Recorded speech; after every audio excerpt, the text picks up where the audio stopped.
You might be wondering why in the world are we now at the end of the season? In the last episode, we were 2-6. We were one game away from getting quarterback Colt Doss back, and now we are 5-12, getting ready to see who is going to win the Super Bowl between the Miami Dolphins and the Green Bay Packers. Now, the easy answer to that is I attempted to play the next two games. Well, we ended up losing both of them, falling to 2-8, even with quarterback Colt Doss coming back in the second game. So I really did not see a reason to continue playing this season that's completely lost at this point. We had no chance of the playoffs, especially at 2-8, so I went ahead and just jumped to the end of the season. So now we can just focus on getting this team a little bit better. We'll go through the whole schedule so you guys can see what happened. These are the two games that I attempted to play in one episode. We ended up losing both of them. This one I did not play well. This one I played a little bit better but still lost, and then decided to simulate the rest of the season. So we lost 7-34 to Jacksonville, 14-17 to Green Bay. We then had our bye week. We then went on a 3-game winning streak, defeating Indianapolis, Seattle, and New England, but then we lost our back-to-back final games of the season. We all knew this was not going to be a very good season, starting with the low-rated quarterback that we started with. He then got injured, and things really only got worse from there. But now I'm ready to just try to get this team better. We can see Colt Doss ended the season with 2,200 yards, 13 touchdowns, and 9 interceptions. I played awful with Andy Dalton, throwing 15 interceptions. Breece Hall ran for 1,100 yards and 8 scores. Receiving, PJ Gabriel had a really good year. 57 catches, 1,100 yards, and 7 touchdowns. Garrett Wilson, 900 yards and 5 touchdowns. Allen Lazard, 600 yards and 5 touchdowns. We are going to look to get a new wide receiver too, other than Allen Lazard. Tyler Conklin never got a touchdown. Sterling Shepard caught 4. Breece Hall caught 2 of them. And now over on defense, it looks like CJ Mosley led the team in tackles. In sacks, we got 8 from Quinnen Williams, and interceptions, we got 1 from DJ Reed and 1 from Sauce Gardner. We only got 2 interceptions the entire season. That is absolutely awful. Not much of a shock here. Dak Prescott leads the league in passing yards with 4,600, and touchdowns, he gets 46, also leading the league by a lot, by 11 actually. And most interceptions goes to Russell Wilson and Anthony Richardson. Would have gone to Andy Dalton had he played the entire season, or have I played the entire season, because I was absolutely awful with him. Running the ball, Josh Jacobs got the most yards. Most touchdowns goes to Jonathan Taylor, and then receiving, CeeDee Lamb got the most yards at 1,300. Most receptions goes to Stephon Diggs, and most touchdowns also goes to Diggs. Now over on defense, leading the league in tackles is TJ Edwards. In sacks, that goes to Aaron Donald, who got 20, and interceptions, Devin Witherspoon got 6. Marcus Peters came away with 6. In his 10th year in, I guess, Detroit now. The NFL MVP goes to Dak Prescott. Coach of the Year goes to Dan Campbell in Detroit. That's the first time I think I've seen that. Offensive Player of the Year in the NFC goes to Dak Prescott. Defensive Player of the Year goes to Rashawn Gary. Offensive Rookie goes to Zach Lamb in Philadelphia. Defensive Rookie goes to Devin Ford in Tampa Bay. Best Quarterback goes to Dak. Best Running Back goes to Tony Pollard. Best Receiver goes to CeeDee Lamb. Best Offensive Line goes to Trey Turner in Detroit and Frank Ragnow in Detroit. Best D-line goes to Aaron Donald. Best linebacker goes to Rashawn Gary. Best DB goes to Devin Witherspoon. And best kicker goes to Kaimi Fairbairn. Now, I highly doubt we're going to have anyone on these lists, but Stephon Diggs wins AFC Offensive Player of the Year. Defensive Player of the Year goes to TJ Watt. Offensive Rookie does go to PJ Gabriel, so we at least get that. And Colt Doss is up here at number 6, even though he missed half the season. Defensive Rookie of the Year goes to Jalen Gordon. Best Quarterback, Joe Burrow. Best Running Back, Josh Jacobs. Best Receiver, Stephon Diggs. Best O-Line, Tyler Linderbaum. Best D-line goes to Von Miller. Best linebacker goes to TJ Watt. Best defensive back is Jonathan Jones. And then best kicker goes to Zane Gonzalez. Now, we are going to fire our defensive coordinator, Thomas Quinn. One, his defensive scheme does not really fit our team at all. That might be one of the reasons why our defense was not that great, so we're going to go ahead and get rid of him. And the guy we're going to bring in is going to be Ian Alexander, who does have the same defensive scheme as us. We are using the Dallas offense and defensive playbook just because that seems to be one of the best ones, especially in simulation. But Ian Alexander does have a 4-3 under scheme, and the Cincinnati playbook, we're probably still going to use Dallas's though. And the defending Super Bowl champions are going to be in our division, which should be a lot of fun. Tua wins the Super Bowl MVP as they beat Green Bay 17-14. Now, even though I simulated the rest of the season, I still did all of the weekly training with Colt Doss, so he is up to a 70 overall with a superstar dev trait. Still has his 98 throw power. I think he's going to be a lot better next season though. Now, throughout the season, we did get PJ Gabriel up to a star dev trait, and then at the end of the season, he was actually a superstar dev trait. You can see that here in the Offensive Rookie of the Year. He got upgraded to superstar For some reason, it downgraded him to star, and I'm not really okay with that. So we're going to go in and change him back to a superstar. I don't think it makes any sense for him to win Offensive Rookie of the Year and then get downgraded for really no reason. So he is going back to a superstar dev trade. Now, I understand some of you guys might have really been excited to see Colt Doss come back into the lineup and see if we can turn the season around in any way. But I would really rather just get to the end of the year, get the team better. We knew we were standing no shot to make the playoffs. So I would rather just get the team better and try again next season.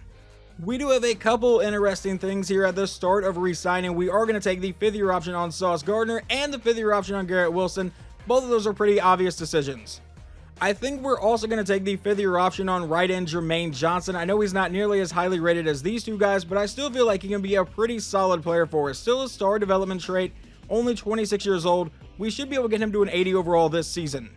Then we have our starting safety in DJ Reed. He got moved from corner to safety because we had so many solid corners on the roster.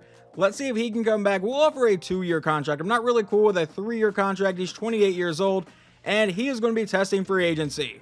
Well, we are going to throw a 2-year offer at kicker Joey Sly. I feel like he's been fine for us, but he's also going to be testing out free agency. He actually had some interest in coming back.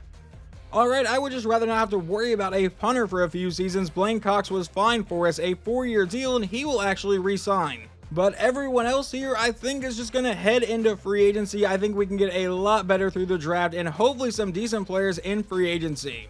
Looking at the offense going into free agency, I really think we need to upgrade the offensive line. We may need a new backup running back. Garrett Wilson's a solid wide receiver 1 right now. PJ Gabriel is probably going to be our slot receiver, so I still want a wide receiver 2 other than Allen Lazard, and then we definitely need to upgrade at tight end. Now, over on defense, the corner situation is perfectly fine. We have a 95 overall Sauce Gardner, an 86 overall in Darren Cooper, and then an 80 overall in Riles, but we definitely need some safeties because that man's a 67 overall, and we apparently have no strong safeties on the roster because Riles is trying to start up there, and then we are definitely going to need some more defensive line. I think every position is probably available to get signed, and also at linebacker we're going to need some help.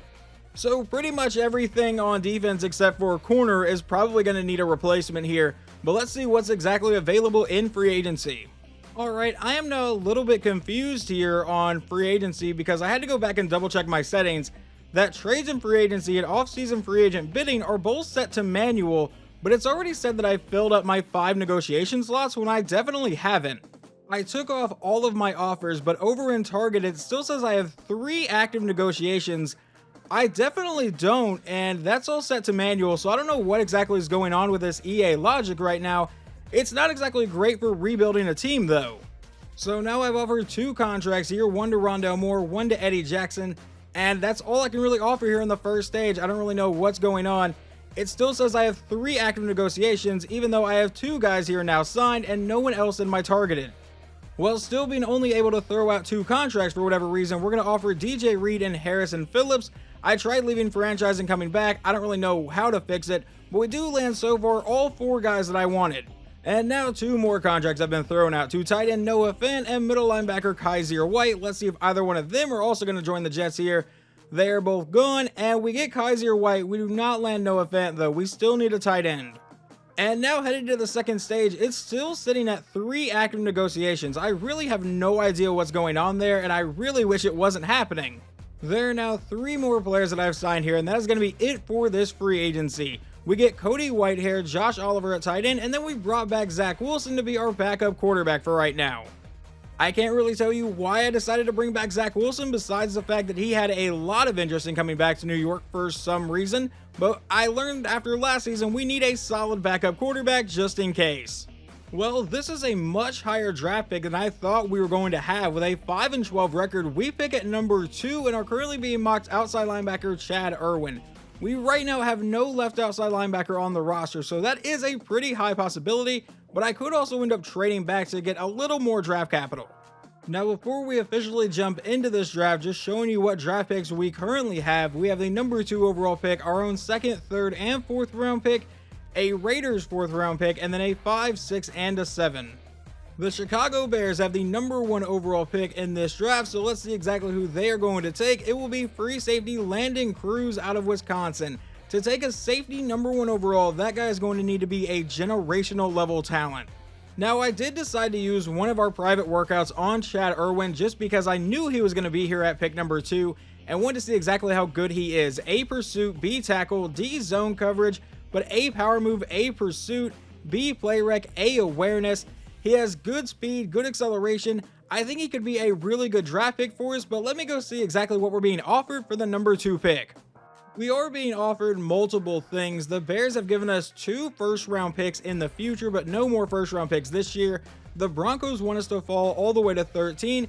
The closest pick right now we have is trading with the other New York team, picking up the 6th overall pick and a first-rounder next year. I think that's what we're going to do. Now, that probably means that outside linebacker will not fall to us. If he does, I think that's a pretty easy pick. But with the 2nd overall pick, the Giants are going to take Chad Irwin. Not much of a shock there. Had he fallen to us, I would have taken him, but now I might be able to trade back one more time and try to get some picks in this draft as the Texans take a corner, the Rams take a right tackle, and with the 5th overall pick, the Tampa Bay Buccaneers are going to take defensive end David Carmichael out of Wake Forest. Well, this is probably going to be a pretty boring pick, but I looked through all of our trade offers. I didn't see anything I was really in love with. So we're going to take right tackle Mike Shields out of Oregon, 22 years old, A awareness, A impact block, B run block. You can see he has a ton of terrific attributes here, and I'm really hoping it's going to be a hidden depth trait. Cannot guarantee it though. Mike Shields will be a hidden depth trait though. With that pick, either Shields or Mekhi Becton will be moving over to left tackle unless I find an even better one later in the draft. We are now in the 2nd round, and there were no offers in the trade block that I really like, so we're going to take middle linebacker Cordell Black. I understand he's projected around 3 to 4, but I think this guy's going to be pretty good. He has great speed, great acceleration, A awareness, C play recognition, B tackle. Cordell Black, welcome to the New York Jets. He is a normal depth trait. That is not good. Well, we may have to use him a bit this season to try to get that up to a star depth trait. I was really expecting with that A awareness he would at least be a star.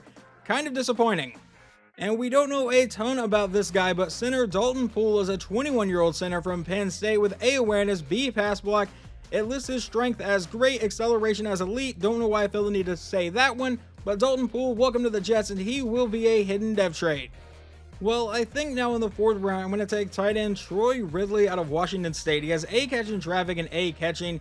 He is the fastest tight end in his class here.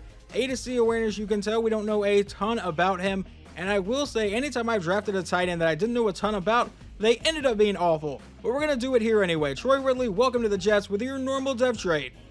You know, the mistake I'm realizing is trading back from 2. Yes, we got a 1st round pick for next season, and we got a pretty solid left tackle with the 6th overall pick, but there were no outside linebackers really worth drafting here.